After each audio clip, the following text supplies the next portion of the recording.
There's a saying in life, which is you can't go back again, and what that kind of means is you can't, say, go back to where you grew up. Oh, right, it's got a train station and everything. You'd think I might recognise this from somewhere. Can't think why. But what they mean really is that where you're from is not just a place, it's a time as well, and the time I was from, this was a shopping parade. Behind those blue hoardings, in my mind, I'm still looking for Woolworths. There should be some sort of small electrical shop somewhere down there, not just estate agents. And here is where I get to the contrived conceit of this video. These streets were equally familiar to me. I spent much of my childhood on them, and yet they have not changed. See, this is Lytton from Police Quest, frozen in time exactly as it was in 1987, the year the game was released. In 1987, I was living somewhere down there. I don't think the skip was there, I don't quite remember. An odd coincidence, I bought my first house on this road here. In fact, just one letter different on the postcode. Don't know why I'm telling you this, this has got absolutely nothing to do with the central theme of the video. I was in my 30s by that point. But I didn't encounter Police Quest in 1987. My knowledge of home computers at that time stretched no further than the ZX Spectrum my aunt and uncle had, or our own Acorn Electron with its self-desocketing ULA and habit of refusing to acknowledge the cassette recorder. But a few years later, a device entered our house which would change my entire relationship with computers. An Amstrad PC-2386 with a 65 megabyte hard disk bursting with Sierra adventures. Well, actually, I think a PPC-640 might have been the first PC I actually saw, and once we got a Clone 286, the Amstrad was kind of off limits as the proper work computer. But look, this is the one I thought was the most fun to render, so this is the one I'm basing the story around. By the time I encountered my first PC, and thus with it, Police Quest, I'd moved up to here. This looks very grand. We didn't live in one of those, we lived in one of those chalet bungalow type things. But you know, this is part of that thing that I say that you can't go back again, because yes, this is a really expensive area now. It's quite worrying. It's one of the reasons why I don't live here, because it's practically London prices. Before I start moaning about UK property prices, which is not the point of this video, you know, it wasn't that back in the 90s. It was okay, it was sort of well-to-do, but it was just a kind of ordinary place with ordinary people in it. This, I think, is what intrigued me with Lytton in particular. Unlike the games which placed you in fantasy worlds or far-off galaxies, Police Quest tried to replicate an ordinary place with ordinary people in it, and you are one of those people. You're not a king-in-waiting or a janitor in space or the world's most Lothario. You're Sonny Bonds, ordinary traffic cop. Which means many of the puzzles were just doing ordinary mundane things. I mean, if I don't mention the infamous bit early on in the game where you have to walk around your car checking the tyres, or you'll get a game over for having a flat tyre within seconds of driving off, I can think of several people who are going to be disappointed. There you go, I mentioned it. You can be disappointed by something else instead. Like the way that when you play the game, you have to do this every time you leave the station, for both the squad car and the unmarked car. But weirdly, not your own personal Corvette. Bonds must have been a pioneer in using run-flat tyres for his personal vehicle. But I'm not really here to talk about the gameplay or the plot in detail. You've got the Space Quest historian for that. This is about the impression the game left on me, both then and revisiting it now. And, you know, me wandering around the town where I grew up, getting worryingly philosophical along the way. Our memories are both time and place.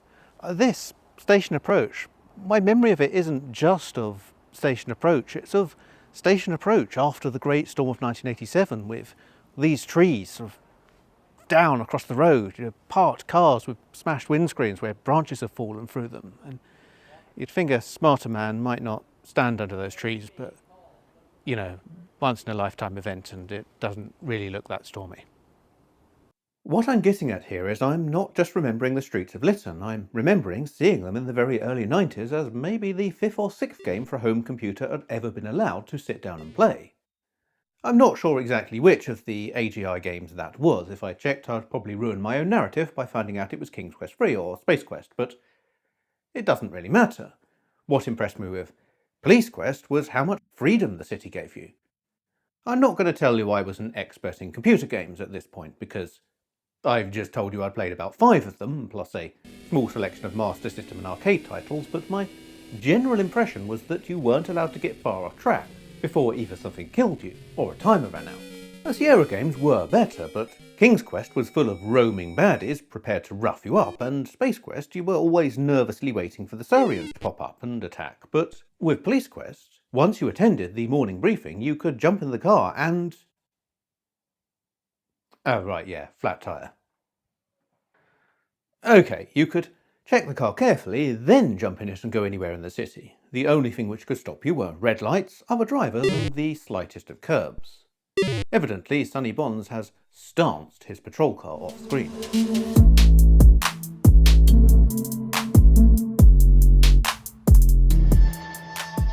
Even with suspension that I'm pretty sure would be a lot more robust on a real 1982 Caprice or whatever this car is based on, and I'm fairly sure they also had 5 mph impact bumpers, this still felt like something special. Even at the time, I knew in a sense that every game represents a world, that Manic Miner was a sort of fantastical mine, and Escape from Moonbase Alpha represented a world of flagrant copyright infringement. But this was the world, our world. Admittedly, the part of it that's on the other side of the Atlantic, but that plausibility resonated. So yes, if you're wondering where I got my love of mundane simulators, it's probably here. But even before I discovered using them to do boring things, I loved computers from the get-go, since small boys seem pre-programmed to like things that beep, whir, flash colours and require some sort of hidden mastery to operate in much the same way they seem pre-programmed to like tractors. But my fascination definitely stepped up at the point I discovered these boxes could contain entire worlds, places you felt you could escape to and explore. That's why I always felt the best driving games are the ones which let you just wander down a side road as the mood takes you. Driving wherever the mood takes you covers a fair amount of Police Quest. Something I found sort of magical at the time, but a little frustrating now, is that most of the game runs on hidden timers. Now this felt like the real world back then. You were out there driving your little pixelated police car around and responding to calls on the radio. As an impatient modern gamer with far less imagination, I often found myself frustrated, not knowing whether I was missing some vital action I needed to complete, or I just needed to wait around for a few minutes. But then, time-dependent things had a habit of just working out in the 90s. I mean, take this corner. It's where I used to meet the friend I walked to school with. Every day for 5 years we'd meet, somewhere between here and here. He would never have to walk further than this point, and I only once had to walk further than that corner. No mobile phones, no overt coordination, and not even that much looking at the clock. It just somehow happened on time. And if you're wondering why that bit was latter voiceover, there's some sort of double construction going on here. It's both tree chopping and random pneumatic drilling. I don't remember construction. I think it must have been invented in like 1992 or something. That never happened while I was round here. While I may complain a little about Police Quest timers, and believe me, there is a point you wait for a drug deal in a park which is excruciatingly slow for something immediately followed by one single finicky correct solution and about a dozen possible deaths. At least it wasn't as mean to you about time or number of actions as some Sierra games. Looking at you, Space Quest series, and King's Quest 2 with that bridge, and now I think about the Wizard map. Look, so generally in Police Quest you had plenty of time to stumble around the map trying to figure out exactly where you were supposed to be. One thing the transition between being on foot and being in the car gave is a real sense of scale. Looking at it now, Lytton is tiny. 16 screens for the overhead map, and other than the hotel and police station, most places where you get out and walk around are little more than 1 or 2 screens deep. But that feeling that you're getting in a car and you're driving somewhere, that you had to explore to find the parking spaces, and you could pull over a miscreant anywhere and the game would have a backdrop for it, made those limits feel much larger than they were, even if the game very deliberately confines you to them when you go driving on the freeway. Besides, at the time I was playing this, my own ability to roam was limited to barely more than a single road. This here, this is the edge of my world. This is the triangle. And this was as far as we were allowed to ride our bikes or to walk or to play out, possibly because of the main road. And this place, yeah, it's just a little scrub of trees and probably some poisonous berries and a lot of cars passing by. There were fewer of those in the 90s, I'm sure. But it was a place also of imagination of what this place could be, a secret lair or Well, really, I think just Secret Lair, we weren't that imaginative. Oh, it's a cliche about these games, isn't it? That they looked crap, but our imagination filled in the details, but I think that kind of underplays the skill of the creators. Lytton does only need a few businesses and places to stop to feel like it's an entire city. That if you had reason to stop at all of them, they would exist, and this is mere conservation of detail to streamline your adventure. That assessment is definitely current me talking and not 9-year-old me saying things like conservation of detail. But anyway, there is some truth to that, and even in the real world I don't visit all of the businesses in a town. And you know me, I'm food motivated, like one of my dogs. That there? Seriously, one of the best fish and chip shops in the country. Maybe this is the thing about going back. Undermining the whole point with which I began this video, I naturally gravitated toward the old chippy. The one where I bought my first meal in my rented flat, where I skived up with friends at sixth form to buy chips, and where, here and now in 2023, I was about to buy my lunch. And Lytton was much the same. It's been decades since I last played the original Police Quest, but after I remembered where my locker was, which took me far too long, I was up and running, checking my pigeonhole, stopping for coffee, and of course arresting a very thinly disguised Al Lowe for drunk driving. But with Al safely in the back of the squad car with its tyres made of chocolate, probably telling a filthy joke or two, it is Al Lowe after all, I was about to find out that even in Lytton I couldn't go back. Not that I was a stranger to being unable to go back even when Police Quest was new to me. Take this industrial estate. There used to be a piece of waste ground round the back of it, and when I was about 5, my mum would take me to ride my BMX all over the mounds and dips.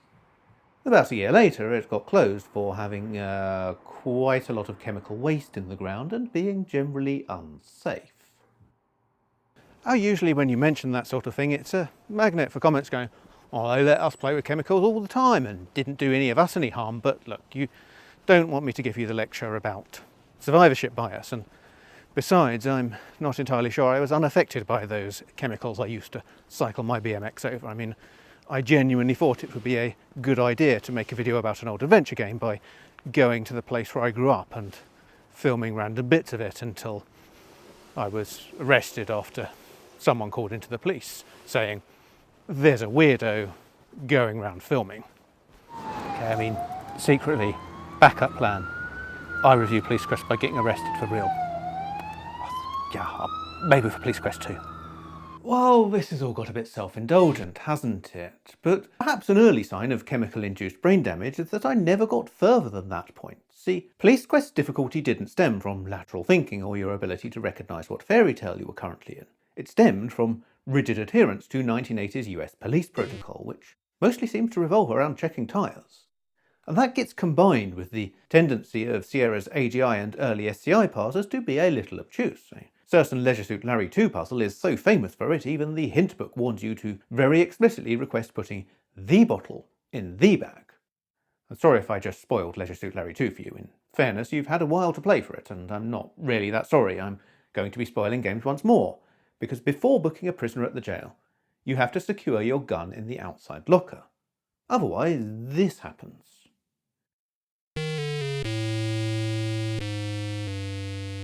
Thanks to that rather brutal feedback and, let's be honest, also a printed walkthrough, I knew that I had to put the gun in the locker. But I could not figure out the words to make this happen. So coming back to the game years later, I was ready for a battle at this point, but then... Really? Was that it? Put, gun, locker? And here's where even Lytton is a place I cannot go back to.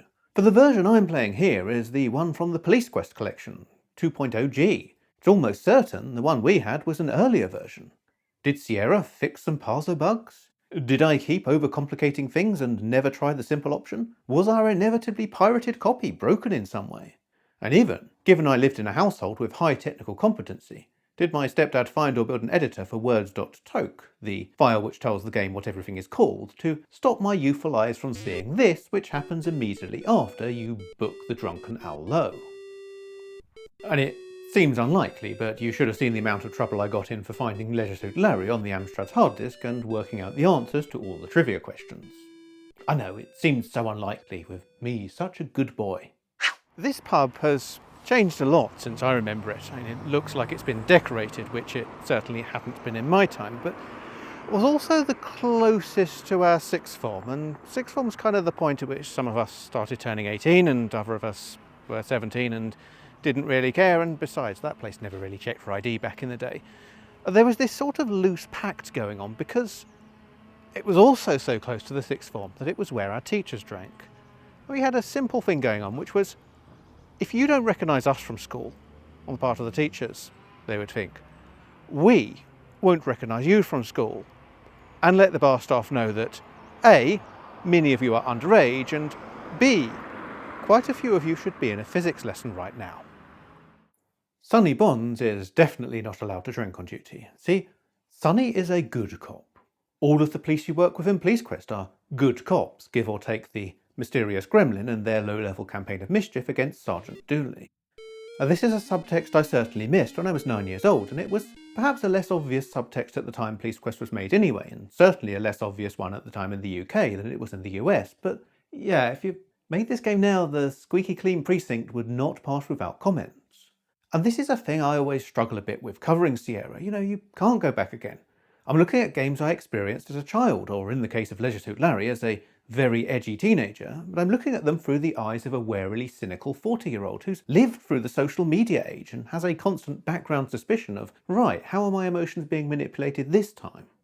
Now, on the plus side, I do now manage to walk all the way through this tunnel, which used to terrify me as a child because the fast trains would go through overhead, and I was convinced, despite all the evidence to suggest this edifice might have been built to handle this, that that was too noisy and violent and the whole tunnel would collapse around me. But, still, while I may view these games through the eyes of a subway-braving badass, I also view them through the eyes of someone who studies this history and, as you've seen, grew up in a pretty ordinary, relatively well-off town, and I'm not sure it's fair to judge Sierra in this way. They were a ragtag bunch. They were the sole tech employer in Oakhurst, which was a small town far from the metropolitan centres of California. You were talking ex-teachers and ex-chefs who fell into programming, and Sierra president Ken Williams was happy with this. He would hire anyone who could work hard and felt like they had a story to tell. This was how he ended up talking to California Highway Patrolman Jim Walls in 1985. Walls was on leave at that point due to experiencing PTSD after a shootout, and the two talked about the idea of an authentic police procedural as a video game. In 1987, with Walls having now retired from the police, this became Police Quest, Williams hiring the ex-cop who couldn't even program because this was someone else he thought could work hard and had a story to tell. As far as that story goes, the game is a series of incidents from Walls' career, and you handle them all by adhering to procedure in the strictest possible way. Unless it's giving your love interest the details of police operations, in which case, look, it's a clumsy story at times, and it exists very much in a world where police are good people who do solely good things, and drug dealers and bikers are bad people who do solely bad things. But if I were really put on the spot, I'd say, it's just idealistic, a little naive maybe. You'd have to wait for Police Quest 4 and a different author for one that was actively mean, and oh yes, does that one have problems? But what this means for the game is you have to do everything by procedure. It's something unusual for an adventure game. You rarely pick up anything other than car keys, radio transmitters, and the occasional warrant or case file that you're supposed to have. No, you really don't do that normal adventure game thing of picking up anything that's not nailed down. You certainly wouldn't do it without radioing back to the station to confirm a 1074 abstraction of loosely secured object for the purpose of puzzle solving. This bridge, right.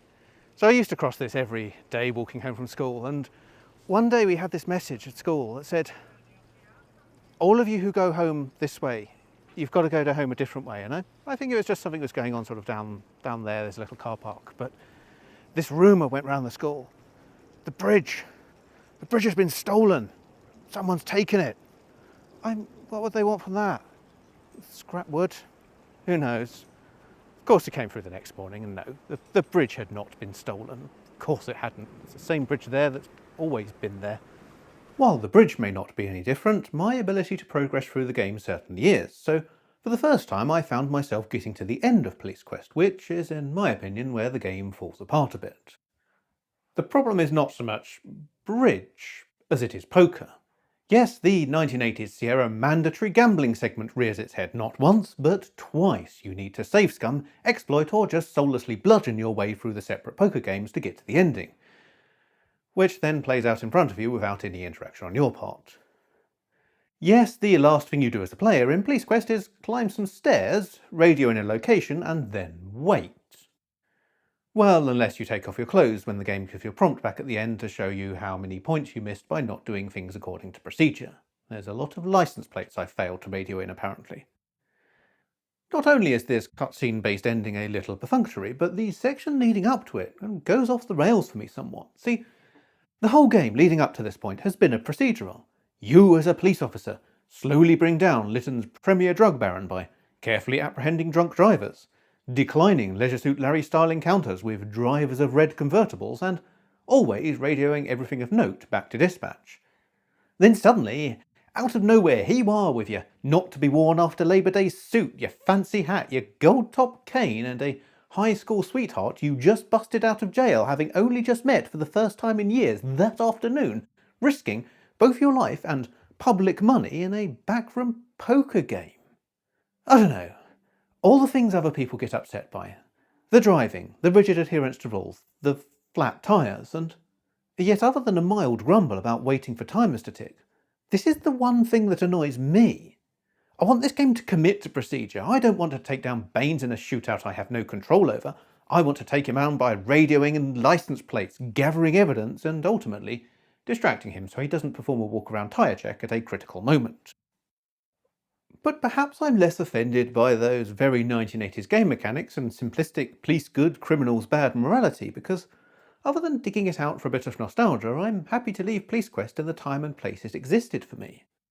Which is odd, because even Sierra didn't do that, giving it a VGA version which upped the procedurality by using specific offence codes as a kind of manual-based copy protection, and answers the question nobody had asked, which is, how could you make the driving mechanics worse? The problem for Police Quest is, by the time the VGA version released in 1992, the world had moved on. That squeaky clean procedural story was as dated as Dragnet, and I mean the original 1950s one, not the 1980s comedy film, which, coming out in 1987, suggests even the original Police Quest was already teetering on that brink, and it's perhaps noticeable here that sequel Police Quest 2 is a fair amount grittier, a trend that continues into Police Quest 3, and perhaps should have been given a quick, yeah, that's about enough, before Police Quest 4 happened. You know, I'm kind of fine with that in the modern world. I want my fictional police to be a little more Sam Vimes and a little less Sonny Bonds, because things move on. Society may get more complex and sometimes feel hard to navigate, but we also get wonderful things like PCs which don't refuse to work with anything other than the keyboard which came in the box. Well, that's pretty much any non-Amstrad PC even back in the day, if we're honest. But this is the thing, for me, this isn't a bad process, it's just a process. You know, the time and place in which you grew up, it moves on. And there's a little playground over there in this wreck. I'm not going to film it, it's got children, it's half term, and I don't want that complication. And it's a million times better than it was when I was growing up. It's got a zipline in it. If it had had a zipline in the 90s, I would have flunked out of school by spending all my time there. You know, this is a thing, you know, the past it was there, but it's not a place you should try to aggressively hold on to. You should, you know, let things move on. Sometimes things do improve. And not the driving in the VGA version of Police Quest. That is terrible and I hate it and it should not have been done. So I guess if we're going to draw some sort of conclusion from this hopelessly inflated concept, it's that I can sort of go back to the town I grew up in. It also sort of can't. And despite how frozen in time it may seem, that same sort of can go back and sort of can't is true of Lytton. But even so, it's nice to spend an afternoon wandering around a place I grew up in, whether it be real or virtual. But wait, just like the ending of Police Quest leaves the Baines story partly open, I've also left a narrative thread hanging. So, of all the things I've been nervous about going wrong over this trip, this is the one that I am most nervous about, because I have not been to that chip shop in quite some time. Still got it. Unassuming little town in Surrey, one of the best chip shops in the country.